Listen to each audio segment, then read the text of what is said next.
generations, impacting generations. I found myself in Cleveland the other day, and asked the Lord, what should I share here? And He gave me the Lord's Prayer. Our Father which art in heaven, hallowed be thy name. Thy kingdom come, so that your will is done on earth as it is in heaven. And I by the Spirit of God, began to throw some stuff into the atmosphere, which I will trust the Lord to lay the foundation of this with some of that stuff, and believing God that we will get into the text that we have read today. Now, when Jesus came in the flesh, or when God sent His Son in the flesh, He was incarnated, or God incarnated, the doctrine or the theology of incarnation, which means God in the flesh, God taking the flesh in order to walk among men. Paul called Him the second Adam. And when the second Adam was on the face of the earth, they came to Him and said, teach us to pray. And He said, whenever you pray, pray like this: Our Father, which art in heaven, hallowed be thy name. And it is just to begin right there. Our Father, who art in heaven. Our Father. Tonight I am in the river. I'm not preaching from outside. I'm in the river.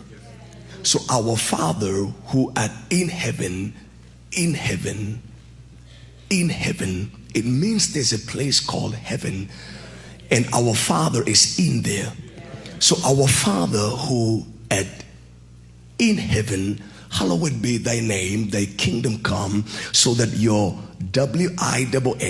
will is done on earth as it is in heaven. That means that there's a place called heaven, and our Father is in there. I need that in your mind.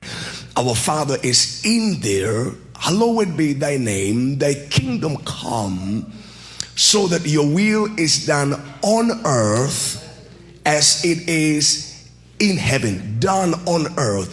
That means there's a place called heaven. That's where He is in there, not on there, but in there. And there are things happening there that are called His will. Okay, let me back off a little bit. Mark chapter 11 verse 24 says that, verily, verily, I say unto you, that whatsoever thing you desire when you pray, you desire when you pray, you desire when you pray, you desire when you pray, believe that you receive it, and you shall have it. You will never have if you don't receive. So whatsoever thing you desire when you pray, that tells me that there cannot be prayer without desire. I'll break it down a little bit. Whatsoever thing you desire when you pray, believe that you receive it, and you shall have it. Whatsoever thing you desire when you pray. I'll repeat a couple of things 7 times so you can catch it. Whatsoever thing you desire when you pray. Whatsoever thing you desire when you pray. That means desire comes before prayer. In fact, there cannot be prayer. Don't preach, Elias. Don't preach, Elias.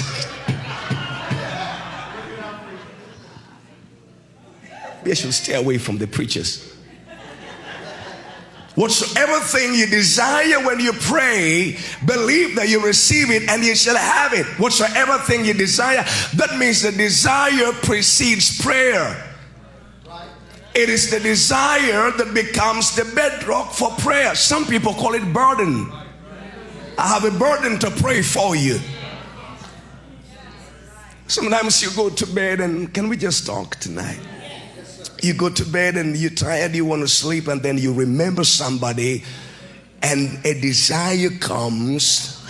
The Bible says, hope deferred maketh the heart sick, but a desire, when it comes, is a tree of life. So you were tired going to bed, but a desire comes to pray for somebody that is called burden, because Philippians 2:13 says, for it is him that worketh in you both to will and to do according to his good pleasure. So God sends desires which then usher you into prayer. Now let's say it like this. If God sends desires to you, if desire comes before prayer, then it means that when Jesus says pray like this, what that prayer actually then is, it is the expression of the desire of God.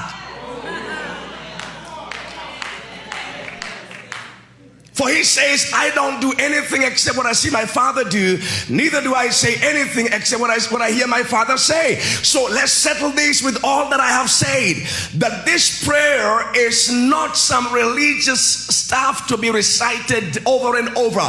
It is the expression of the desire of God. It says, our Father which art in heaven, hallowed be thy name.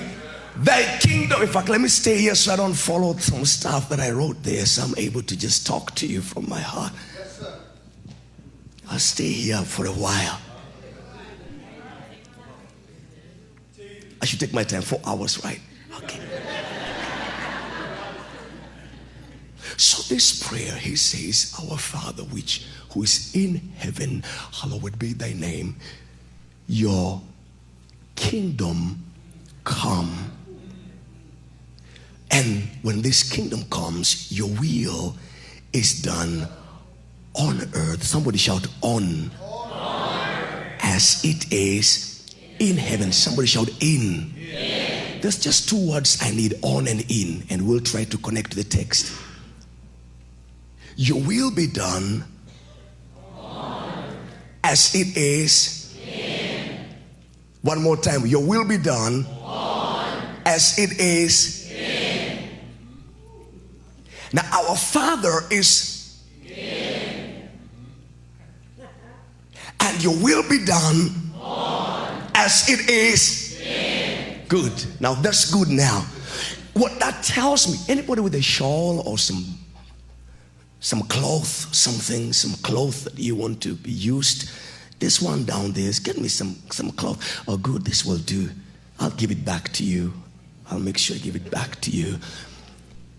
Our Father who art, hallowed be thy name, thy kingdom come, so your will is done as it is. Our Father who art, our Father who art heaven.